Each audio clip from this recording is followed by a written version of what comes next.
I'm going to be very direct with you in this video, because most people don't improve their financial situation not because they don't earn enough, but because they keep repeating the same behavior patterns every single month without realizing it. And if you don't change behavior, income doesn't matter. You will always end up in the same place.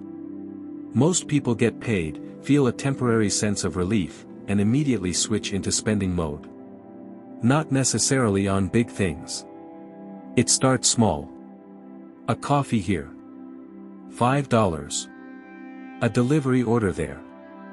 $15. A subscription you forgot about. $12. A small online purchase that feels harmless. $8. And this is where the psychology becomes dangerous. Because your brain does not process small spending as loss. It processes it as irrelevant. So there is no emotional resistance. No pause. No second thought. And that is exactly why it repeats. It's Tuesday morning. You're tired. $5 coffee. Wednesday at lunch. You're slightly stressed from work. $15 delivery instead of eating what's home. Thursday night. You're bored scrolling. $8 impulse purchase online. Friday. You deserve it. $20 dinner out. Sunday. Forgotten subscription charges. 12 plus 12 plus 9. 3 more. It's only been a week. You've spent $81 on things that felt too small to matter. Now multiply that by 52 weeks. That's $4,212 a year. Gone. Not on housing, food, or necessities. On moments that felt insignificant in real time, but were extremely significant in total. This is not theory. This is what happens in your account every single month.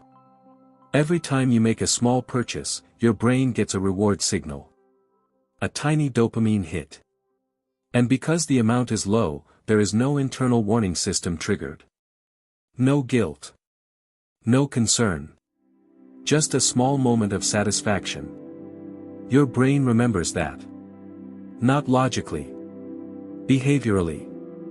So next time you feel slightly bored, stressed, tired, you repeat the behavior. Not because you planned it, but because your brain learned it. This is how financial habits are formed. Not through planning, but through repetition without awareness. Here's what most people miss.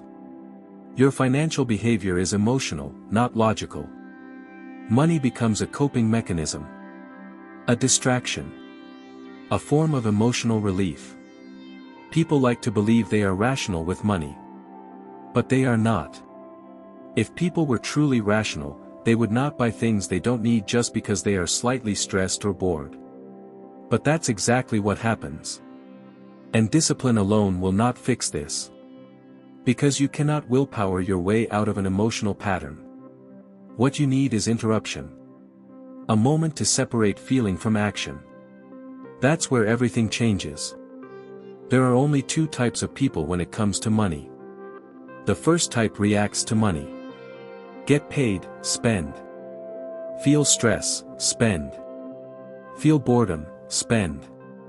Feel reward, spend. Their money is always responding to emotion. The second type directs money. Get paid, allocate. Feel impulse, pause. Feel emotion, separate feeling from action. They don't eliminate spending completely. But they remove automatic behavior. They interrupt the pattern before it happens.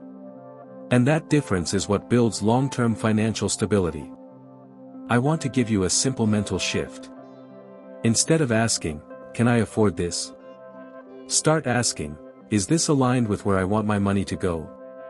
That one question forces awareness before action. Not after regret.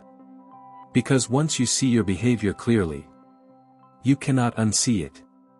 And once you cannot unsee it, you start making different choices automatically. That is the power of awareness. Not restriction. Not punishment. Just seeing. Here's what I want you to do. For the next 7 days, I want you to write down every purchase under $50. Not because you need to stop spending, but because you need to see. Just the amount and what it was. Nothing else. By day 3, you will start hesitating before you spend. Not because you're forcing yourself, but because you're aware. By day 7, you will see the pattern. And that's when you start choosing differently. Not all at once, but in small moments.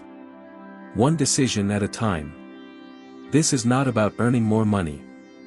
Because if your behavior stays the same, higher income just increases the scale of the problem. You don't become financially stable by earning more. You become financially stable by changing how you interact with money every single day. In small moments. In tiny decisions.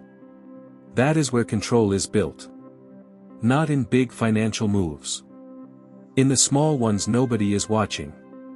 Stop treating small spending as irrelevant.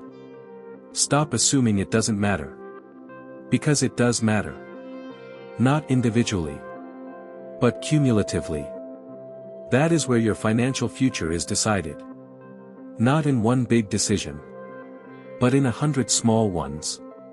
Starting today. Your move, commit to 7 days of awareness. Write it down. See what changes.